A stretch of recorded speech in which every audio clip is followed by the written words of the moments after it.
Good morning and welcome to the UUCE's Sunday service for June 20th. The Father, the Son, and a Green Man. I want to start by saying how joyous it is to be with all of you this morning from our beautiful sanctuary. And it's going to be especially joyous when we're all back in here together and figuring this out along the way so people that are not able to be in our sanctuary can still join us when we're back in here. We're taking strides to create that multi-platform service so we can welcome everyone back into the sanctuary and still have service attainable to people on Zoom. I want to take a moment to thank everyone who made this service possible today, those that are at home on their computers, and those here with me today in the sanctuary, and of course to all of you joining us today. Welcome. If you are willing and able, please have a bell nearby for our ringing of the bells this morning, and a chalice or candle ready for our chalice lighting as we create a sacred, real and virtual space for all of us to gather in community with each other.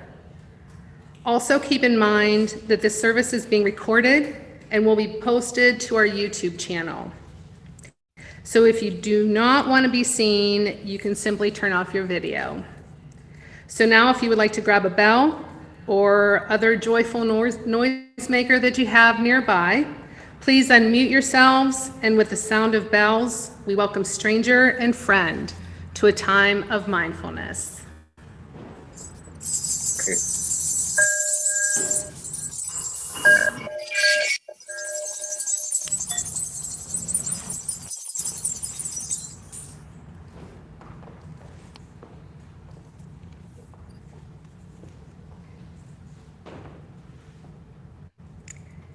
Now, I would love to welcome our lovely Annette this morning to sing our welcome song. Whoever you are, we welcome you. Wherever you come from, we welcome you. Whoever you love, we welcome you. Whoever you are, we welcome you. Wherever you come from, we welcome you. Whoever you love, we welcome you. Whoever you love, we welcome you.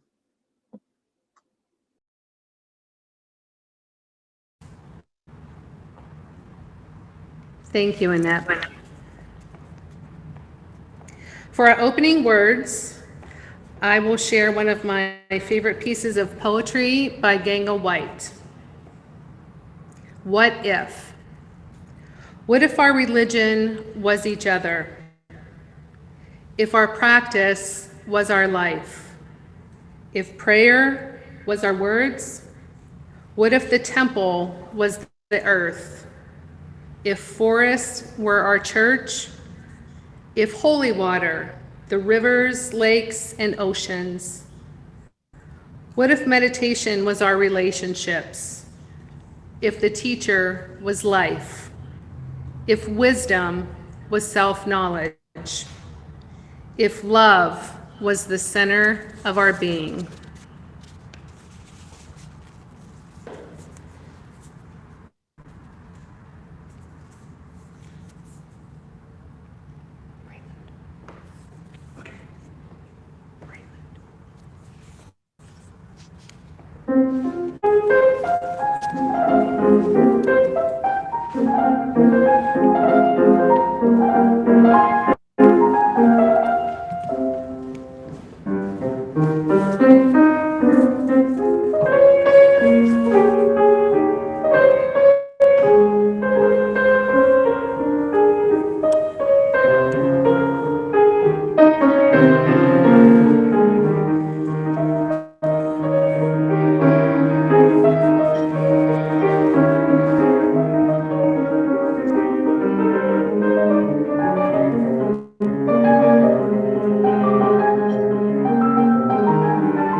Now is the time for our chalice lighting.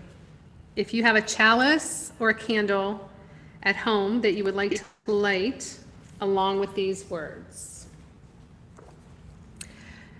Today's chalice lighting comes from the Unitarian Universalist United Nations office, and it is the global chalice lighting for the month of June.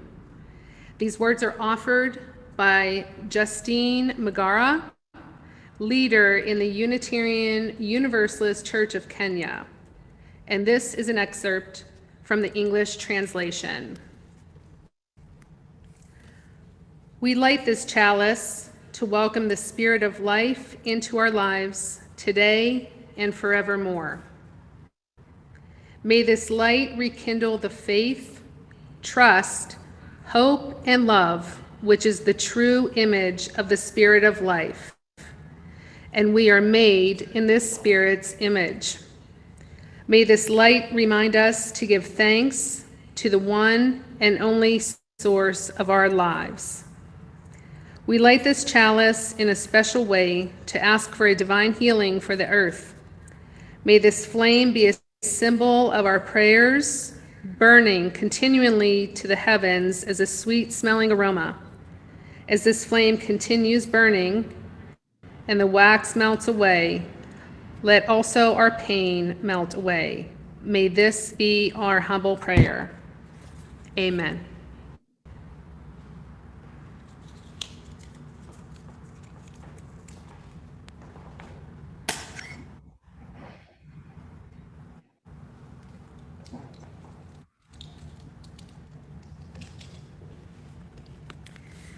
And now, Danae will lead us through our universal covenant and our bond of union. Danae? We are Unitarian Universalists, a people of open minds, loving hearts, and welcoming hands. We care for the earth and each other.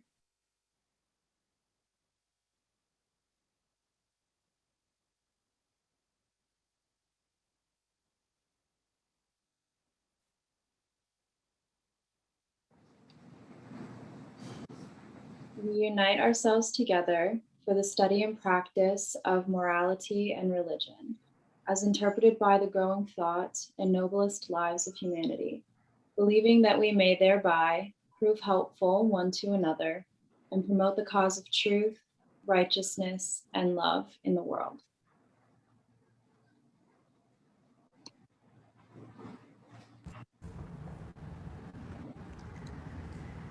Thank you, Danae. And now it is time for our offering. You'll see the address up there, and there's also a way online if you would like to send in a pledge, something a little extra, whatever is in your heart today, the information is there. Please keep in mind that we are approaching the end of our fiscal year at the end of this month in June. So thank you for your offerings. And now we have Jackson with our offertory.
So here we are, the month of June.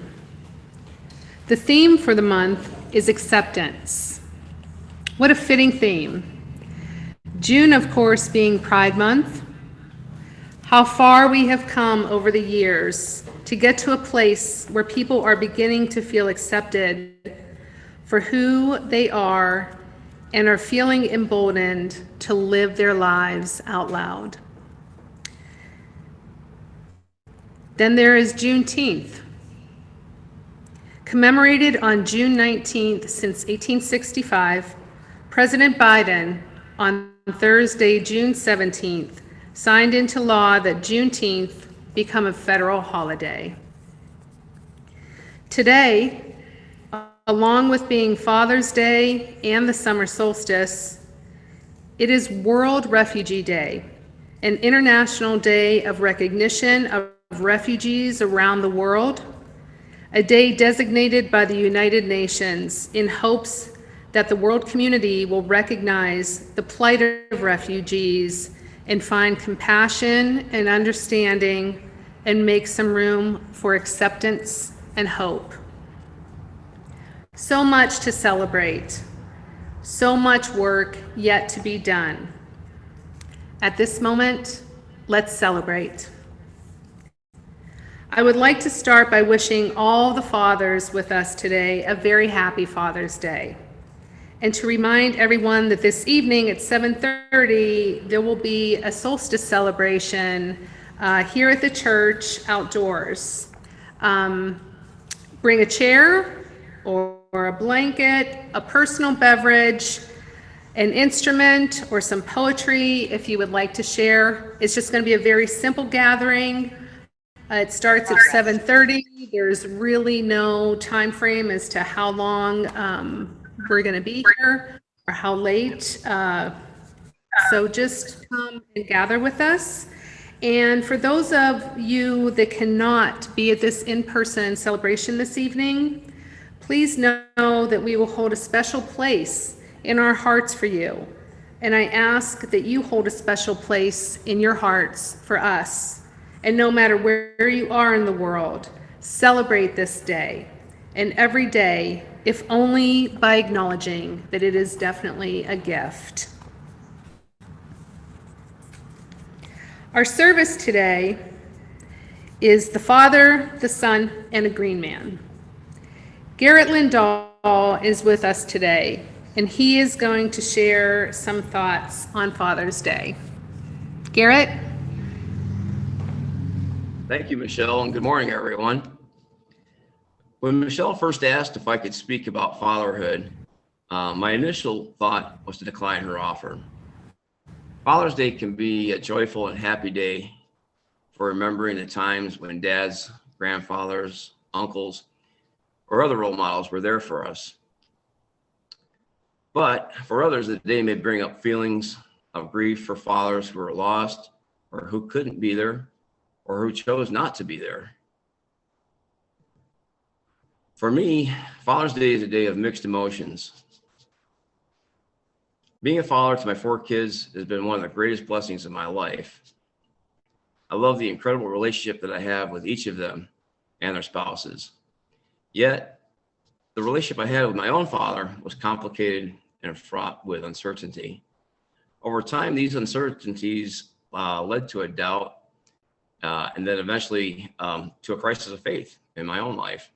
I struggled with the concept of God being a father, and because I never experienced unconditional love, I couldn't fathom a God who loved me unconditionally.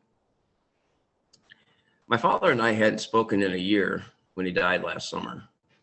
In fact, I didn't even learn of his passing until a friend of mine saw his obituary in my hometown paper. One of the many areas of contention between my father and me was my newfound belief in Christian universalism. And then I started attending services at the Unitarian Universalist Congregation of Erie. Oh boy. When I first told him that I was attending services at UUCE, his reaction was, "But do you think God would think about you going to a Unitarian church?" I never did tell him that I signed the book and became a member, making it official. But being a part of this congregation has been an incredible blessing in my life.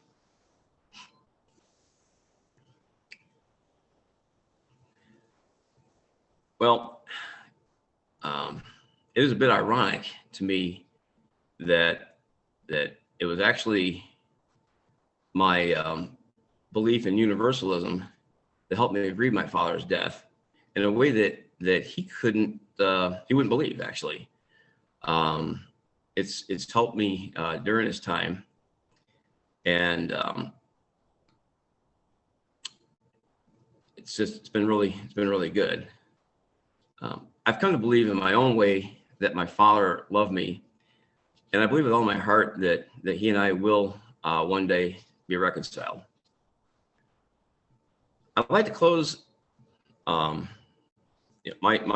part here with a Father's Day prayer by the Reverend Lynn Cox, who is a Unitarian Universalist minister. May we be grateful for the nurturing we have received in our lives from sources both hidden and obvious. May we heal from the losses highlighted by Father's Day. May we nurture each other and the generations to come. May the friendship and love we have in our lives today ease the pain and amplify the positive memories of our past. May this be a day of reconciliation and peace. Amen. Thank you.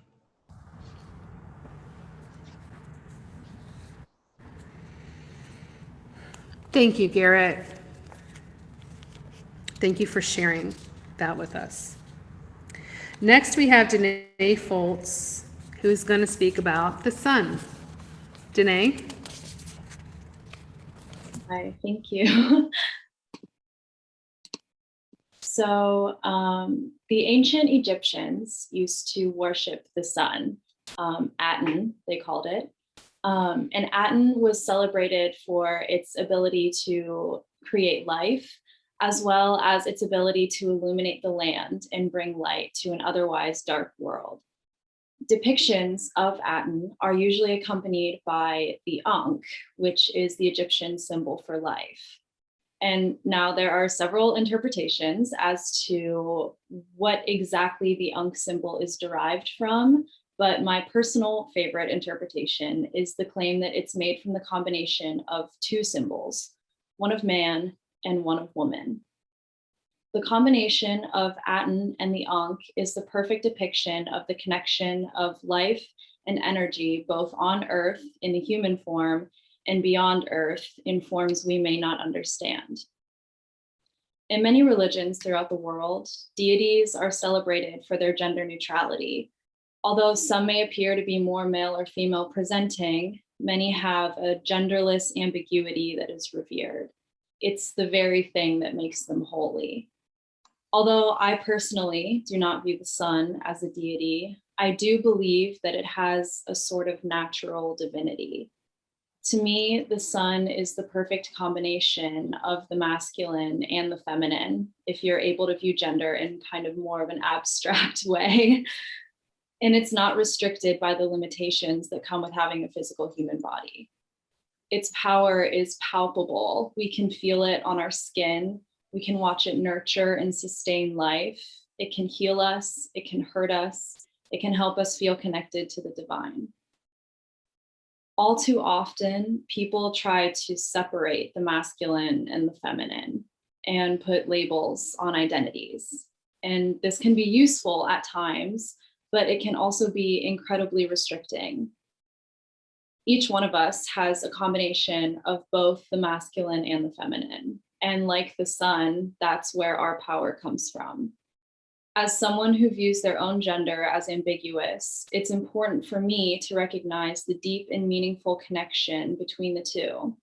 You cannot have the light without the dark, and recognizing and celebrating all of the different parts of yourself is part of the human experience.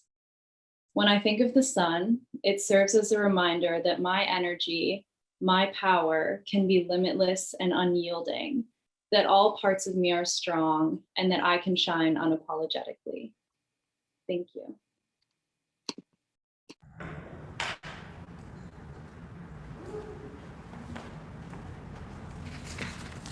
Thank you, Danae. And now I will talk briefly of the Green Man. There are many folklore stories, there are ancient tales from all over the world about the Green Man or some variation. You've seen him, a face in a tree, his long branches reaching out to hug you. Perhaps you hug him back. I do. It is told that he is a deity, a nature spirit, a fertility god, the wilderness, a protector, a teacher,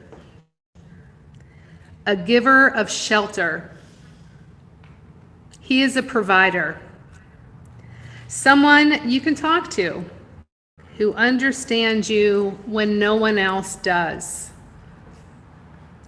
The male counterpart, or lover, if you will, of Mother Earth.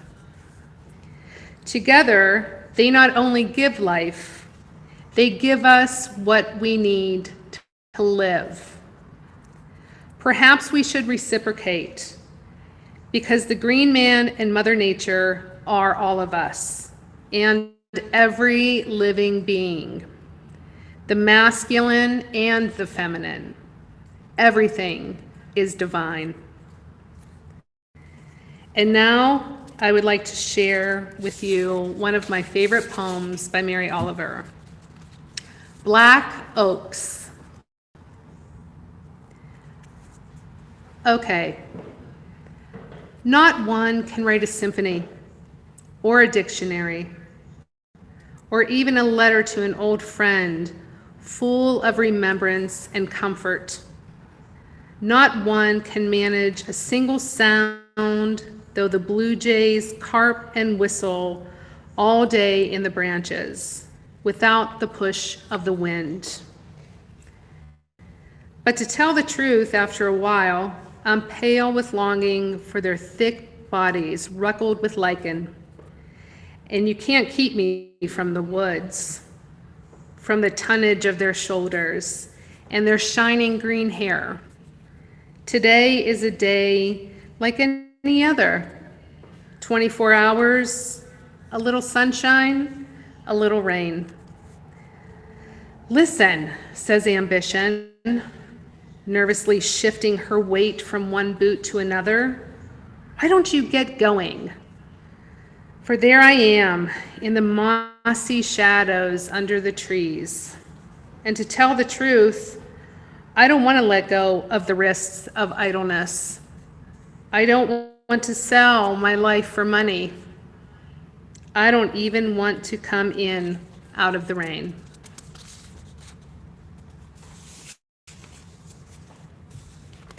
And now we'll have a time for joys and concerns. If you just use the chat box to tell how you're feeling. And actually, I'm going to hand it over to Annette at this time, and she is going to do the joys and concerns and the acknowledgement of the joys and concerns. Annette? Yes, if you would like to put a word or two in the chat box about how you're feeling, anything that you're happy about or might be heavy on your heart, please don't directly respond to anybody. We will just summarize at the end of our concerns for our congregation. Thank you.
Thank you, everybody, for sharing. We've got a lot of people that are thankful for just being happy in life, for our beautiful service, for Danae, Michelle, and Garrett for sharing their stories. We've got people that are strong and exhausted from their first triathlon. We have fond memories of fathers and, of course, thankfulness for Jackson being at our Steinway again.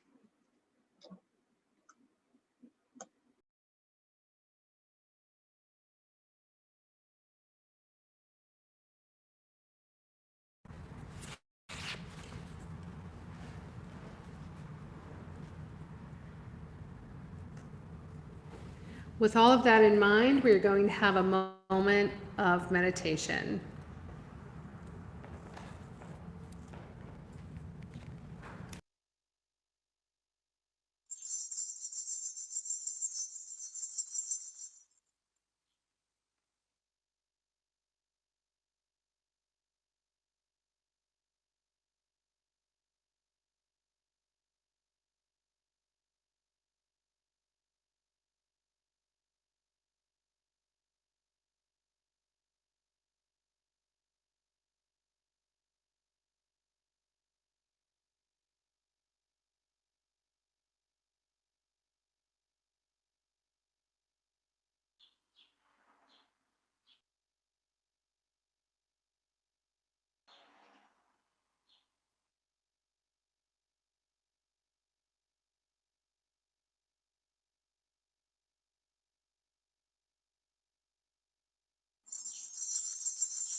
Our closing words today come from Khalil Gibran.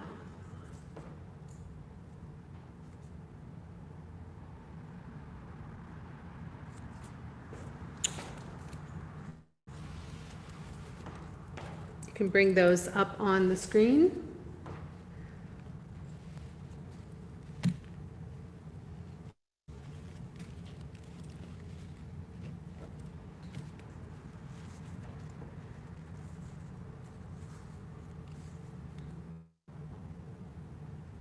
Forget not that the earth delights to feel your bare feet, and the wind longs to play with your hair. Our chalice extinguishing today comes from our hymnal, number 456.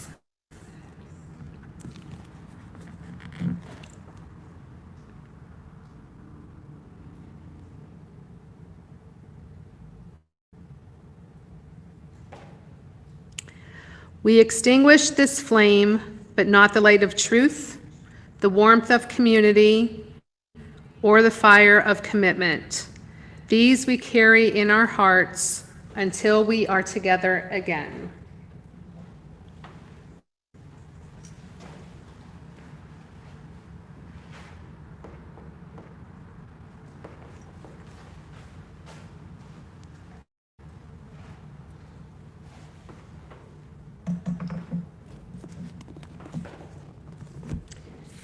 And now our postload.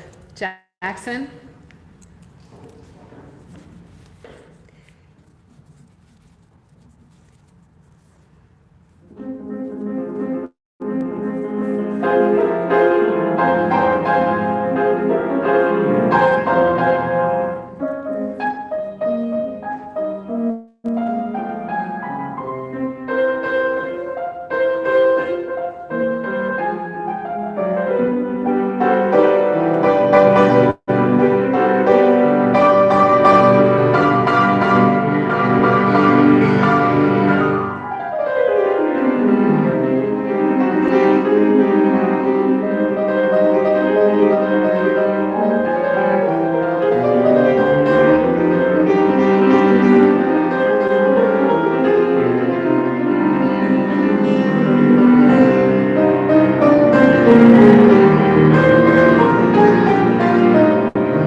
Wow, Jackson, thank you.